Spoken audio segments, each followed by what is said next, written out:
Back at it again with Mushoku Tensei! On KHANTEHNT! We're going to talk about the first large batch of episodes here of this the new show of the new season. But first, go to subscribes.com/KHANTEHNT and give us $10 for all the bonus episodes we're racking up, including Patlabor 2, baby. It's an Oshii classic. Go watch it, it's great. But also, watch this advertisement. Hey kids, want to impress your friends and induce sexual arousal in your neighbors?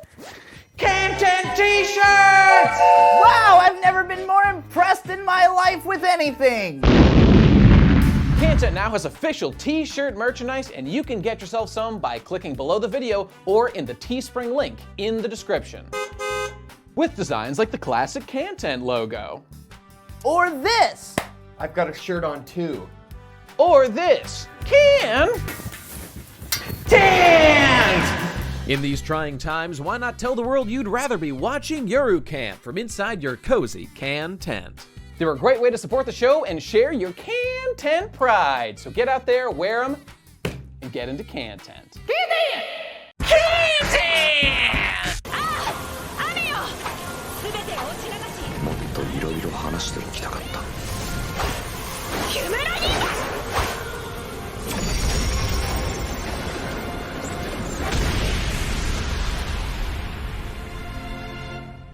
Mushoku Tensei! The jobless reincarnation. Not my favorite show with Tensei in the title that we cover on KHANTEHNT. What's the other one? I can't remember. Tensei Shitara Slime Data Ken. Oh God, I can't. Right.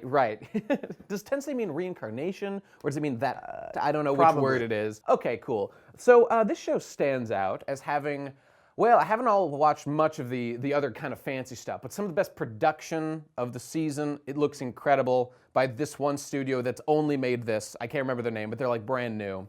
I gotta just say, it is a spectacle to behold. At least like the highlight elements of the show. I remember the dance sequence being pretty nice. I wouldn't say this show wowed me in its overall presentation just because I find it just kind of generic. Like, Sure.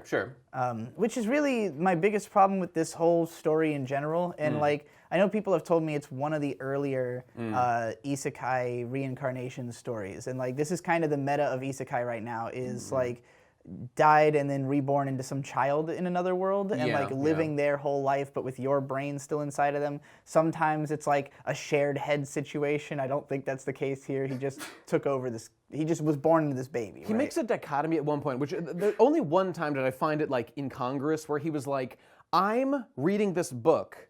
My brain, you know, I'm conscious, I am who I am. I'm reading this book and this body is really good at learning fast. And I was like, whoa. The body is good at learning? Who are you then? Okay, that was the one time I was confused. Other than that, maybe just like the man. brain in this baby is more capable of like That wouldn't pattern make any recognition sense. than his brain was. Like just has better neural pathways, bigger brain. I guess, but then where does the person end and the new person begin? I'm not going to claim to understand it. Look, it's literally magic. It's literally that's fine. That explains everything. You know, the point about being generic. I'm just going to lay out my general opinion right now. We've got 9 episodes that we're talking about because it's a little bit late in the season, so we're not going to touch on too many details hard. There's not too much to say about tons of the details. I want to say this though. This show is really fun to watch, and I had a great time doing it because it looks good. The plot is in no way blowing me away, but it's functional. It adds enough like weird quirks writing, like hearing the parents fuck through the wall multiple times. So you say weird quirks. I'm gonna say this show has a way of making me go like, wow, why? Like what? Like what? So hold on, I'm trying to think of the best example. Sure. Because there's a lot of sexual humor in this show. I like the parents fucking idea as a gimmick. It has large ramifications for the plot later on too. It does. Okay, we should probably just like go through episode by episode, right? Sure, because sure. there's like, I don't know, I wouldn't even say arcs, but sort of like we start with the mage girl who's training our main character. Right. Remind me. Roxy. Rude-to-the-Eus. Roxy is training Rude-to-the-Eus, our reborn boy. Yes. Yeah, so the first 2 episodes are basically just about Rude-to-the-Eus being born into this world, realizing he is exceptionally gifted at magic, and then being trained to basically like the gain the parents- confidence and willpower to be like willing to leave his house. Like That's true. I mean, it makes sense. The parents notice that he, on his own, pursues magic stuff a little bit because he finds a book or whatever. The mom is a mage and the dad is a fighter. We find out their backstory a little bit in the past. They were like adventurers and stuff. And the mother just deduces. She sees how good he is at stuff, and they're like, let's support our child's talent. Makes total sense. Makes total sense. They basically hire him a tutor. Okay, good example. So the tutor girl, the witch, Roxy. Who, it's interesting because it almost pitches her as like main girl waifu at first, and then she's kind of not around for a while. She's like every once in a while they always on write a his letter.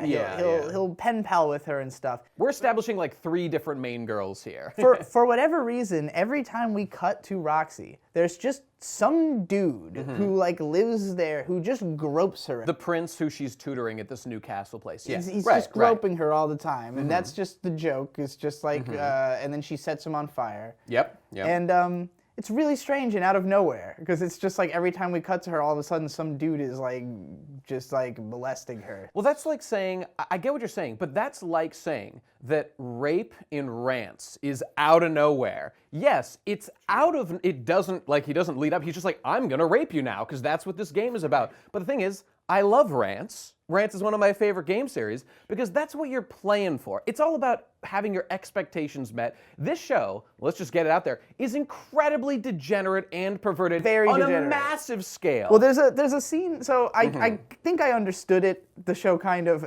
at the start of episode 2, because our main character, he was not one of those handsome, young, Japanese, pretty boys who gets hit by a truck. He was like big, fat, otaku who was like... No friends, lived at home. People bust into his house while he's masturbating and then look at the TV and are like disgusted to whatever he's jacking it to. They're like, oh, you're a sick freak. So I'm like, okay, obviously lollies, since the show is just chock full of fucking lollies. Yep. So like episode 3 is about...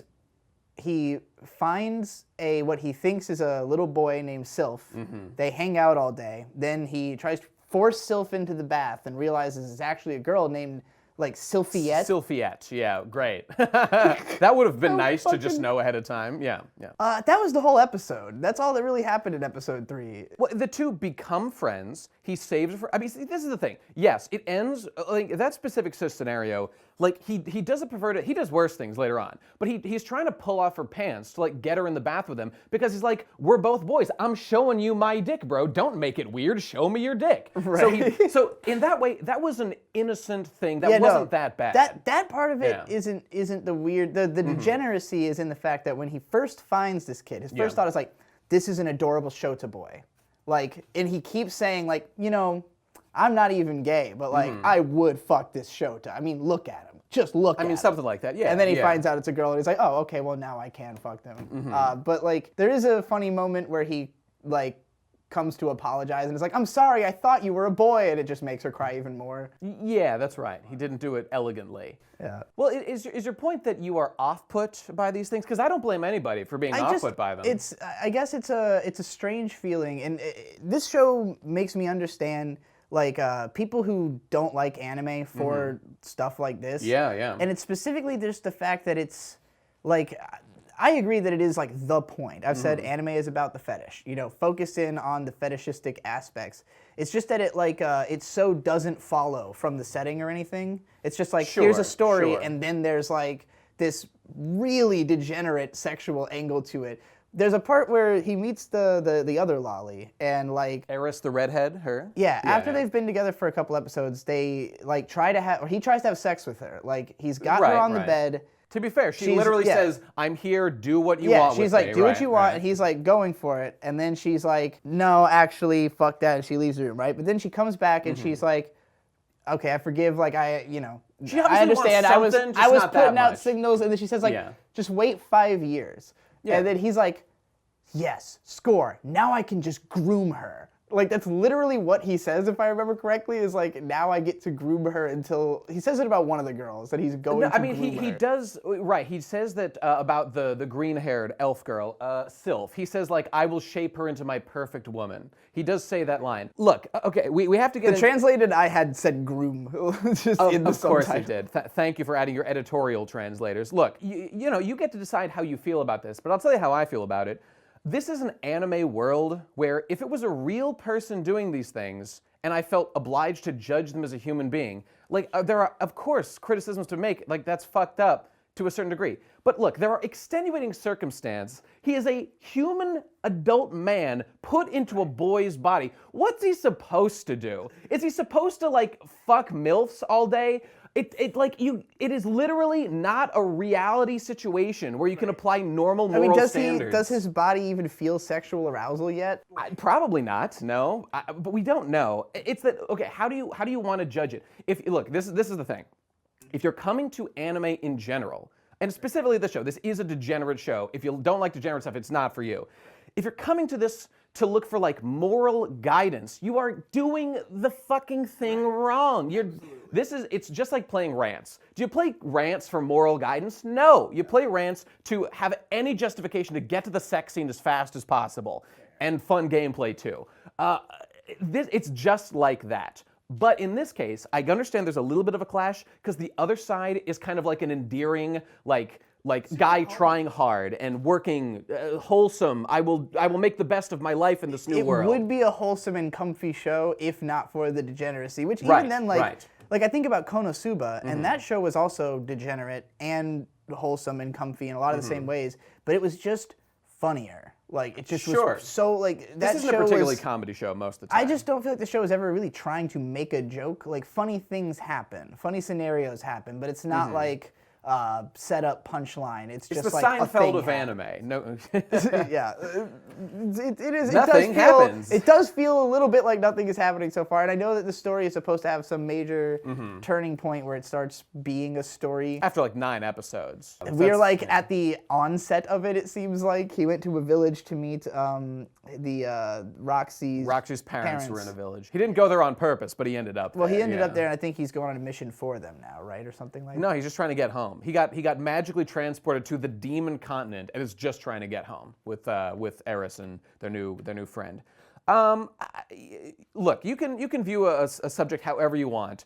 If you find the clash of like the wholesome elements with the degeneracy, I think the word is irascible. It feels bad. You don't like it in your head.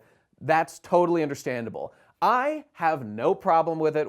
You know what? I'm not even going to say that. Sometimes I'm like, well, that was weird. I do feel that, but I'm able to compartmentalize. We got to talk about episode 4, which is the most hilarious, weird. Because like episode 3, I felt like nothing happened. It was just about this Shota lolly existing and being cute.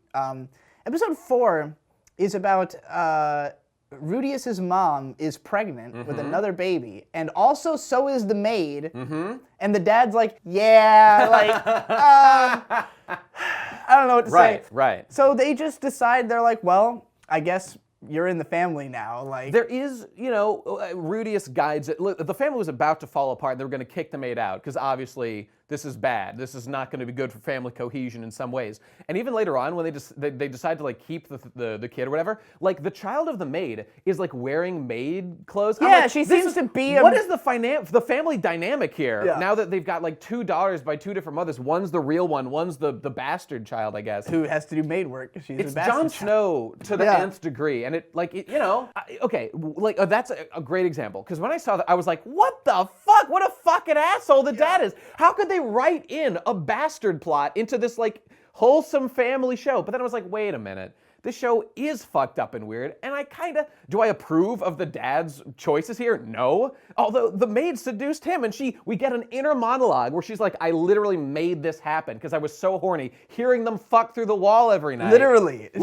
She was, and then the way he fights her is like, he just passes by the room, she's like toweling herself, and he just goes in, like. But the way it's framed, some people might be like, whoa, rapey, he just comes in, except we're literally hearing from her perspective, I did this on purpose to seduce him. So all those concerns are out the window. I guess it's it's like it's funny to me that usually in these shows like the main character is ultra horny. Yeah. In this show, it's like by projecting it out onto the parents, there can just be this like almost over presence of sexuality in a way that anime doesn't usually have. Characters don't usually fuck at all at anime. Yeah. Much less parents, and they're doing it all the time. You know. So it is interesting in that it puts this like. This air over the whole thing of like well, you can always hear them fucking in the background, kind of, like maybe that's just what it's like in the author's mind. It's just always fucking in the background somewhere. It's definitely a particular kind of world he wanted to project. Like the dad is just a fuck machine. Everyone talks about this. Like, yeah, Paulo or whatever. He's fucking everybody. He fucked the Beast Girl. He fucked the maid. He fucked his wife. He fucked a million other sluts. Honestly. Like, but that's the thing. It does. It's not like the modern world where we have it's a different world with different things going on. And so I just want to caution anyone to be too hasty at rushing to get real mad at a world that is very different from our own to apply some moral lens. And the real mistake is applying a moral lens and trying to justify what these characters did in the way you would like you or a friend of yours in the real world right now. You can do that if you want to. My position is you're viewing anime wrong in general if you're doing that. And some anime is about a moral. Some anime is about watching role model characters. Others are not. This is very much in the latter category. You have to have the intelligence to be able to differentiate between those, and I think the show has made that clear. Although, again, I do find Rude-to-the-Eus and his, the fact that he was like a loser kid who's now trying really hard to have a good life for himself. Like, how about the fact that he decides he wants to go to school with Sylphet. He wants to go to magic school with her because he doesn't want to be apart from her because he really likes her and they're childhood best friends and stuff. He decides, okay, I need to raise enough money to do that. So he shoulders that burden. He goes to work a really grueling, fucked up job where he has to work really hard every day to train these people. And it's like, well, that's an admirable point. I respect the character for doing that. I don't respect him for stealing Roxy's panties and smelling them every night and calling them his holy relic. By the way, hilarious moment. The maid has a box that she's sending him for his 10th birthday. And she's like, it's a very important item to him. Because we know he forgot it at home. She's going to send him Roxy's panties. Which the maid is helping him. Because in this world, it's a little bit different. I mean, she's a freak too, man. I think that pretty much sums up my thoughts on that aspect of the show, the worst thing really though is just that this kid's parents left a couple of children with a woman named Ghislaine. Oh, thoughtless. I didn't even think about that. That's true. Now, on a whole other front, I wanted to touch back on this point of how much I just enjoy the experience of sitting through this show. Because what you were calling, I don't know, boring or not much happening, it was like that ReZero OVA we watched where we just soak in Emilia walking in the snow and stuff. This show feels like it has a lot of that. It has some beautiful backgrounds and world elements and stuff, as well as great magic animation stuff. This show, I just feel a real enjoyment in immersing myself in the world of. When they go to the new town where he meets Eris, the redhead girl, that town is a whole new setting with new design elements, and we spend time in the specific rooms and towers of their manor that they live in. We get to know the characters. Something about the show, in a way I can't fully articulate, I just really enjoy the richness of the world. Even a detail, how the new family he lives with, Eris's family, they just love bunny girls. We see the grandpa fucking a bunny girl one day, because, she's a maid. Of course I'm gonna fuck her. I'm the lord of this town. I do what I want. Everyone's cool with it. This is what's known to be done. And that enriches the family and ties into the plot a little bit later, because Rude-to-the-Eus starts learning new languages, including beast god language and demon god language, which is very useful when he gets teleported to the beast continent.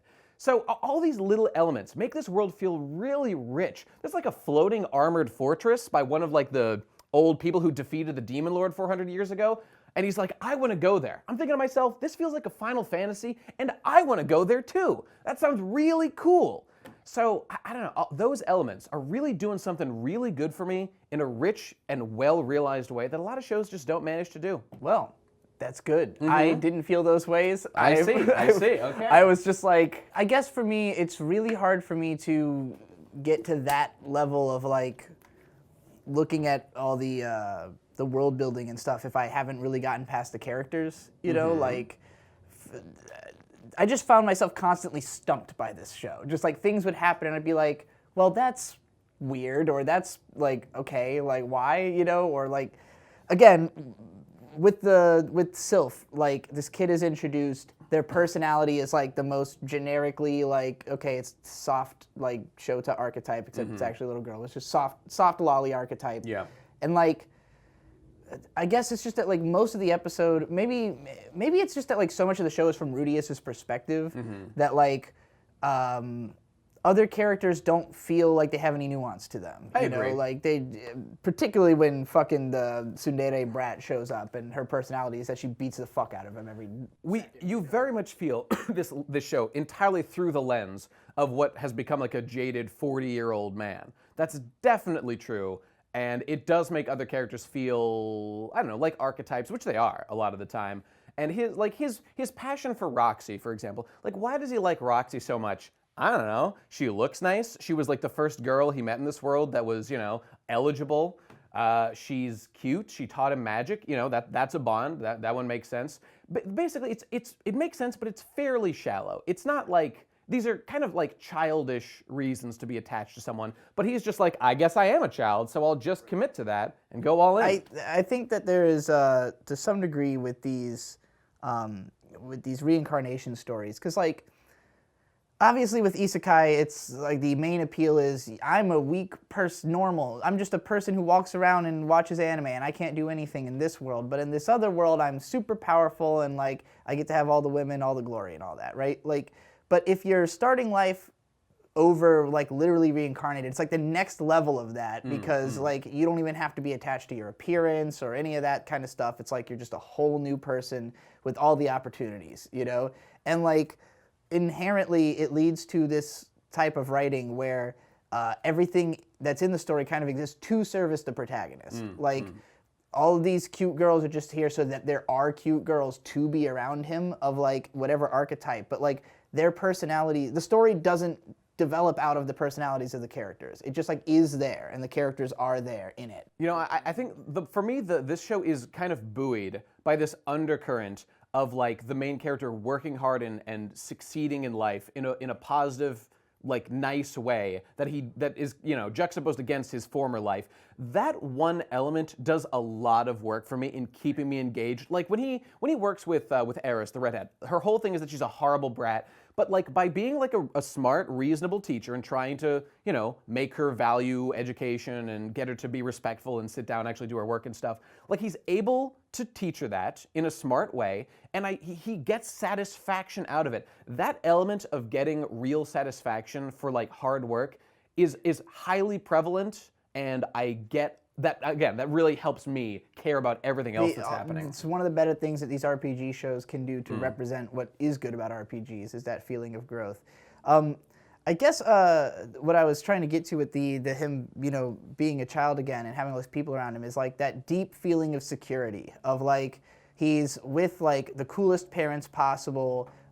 You know, he's got like lots of options of people he could be with, but not just that he grew up with them is important too. Yeah. Because it's like, that's I mean, my theory as to why like incest is so popular in anime is it's the idea of like, well, this is a character who knew you forever. You don't have to like figure out how you're going to approach them, you know?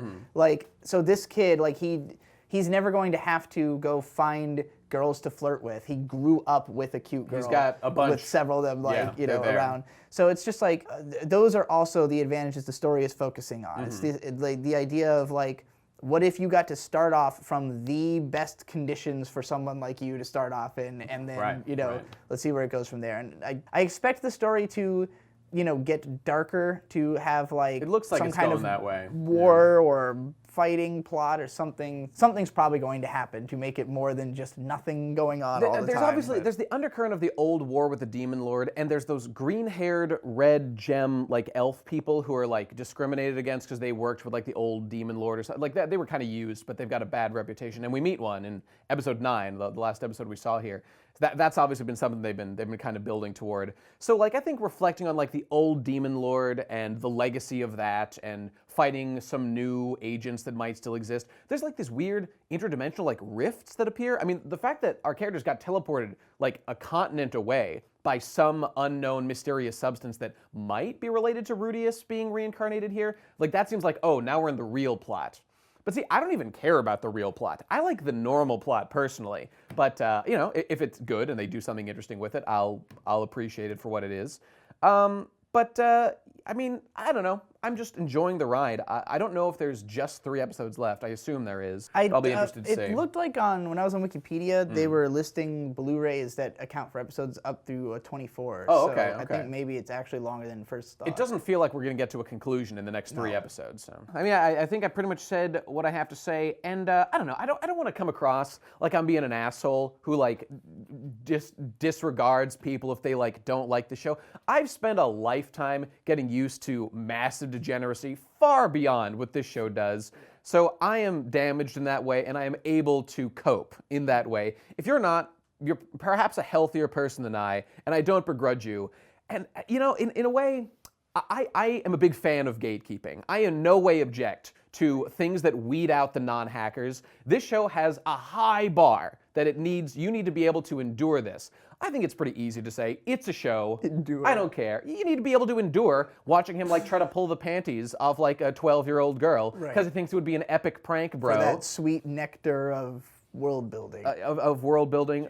Like, should you ever do that in real life? No.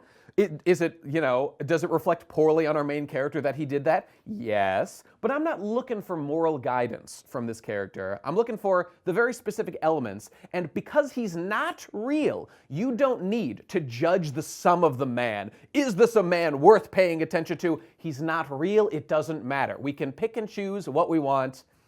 I don't know. That's all I wanted to say. And if you don't care for that, hey, that's fine. That's fine. I know some people don't. Anyway, thanks for watching this episode of KHANTEHNT. It doesn't matter if you care for that or not, because you're going to go to the subscribestar.com/KHANTEHNT to give us $10 to get our bonus episodes like Patlabor 2 and like Yatsura movie, Beautiful Dreamers, Attack on Titan, High School, Middle School. And some other ones too.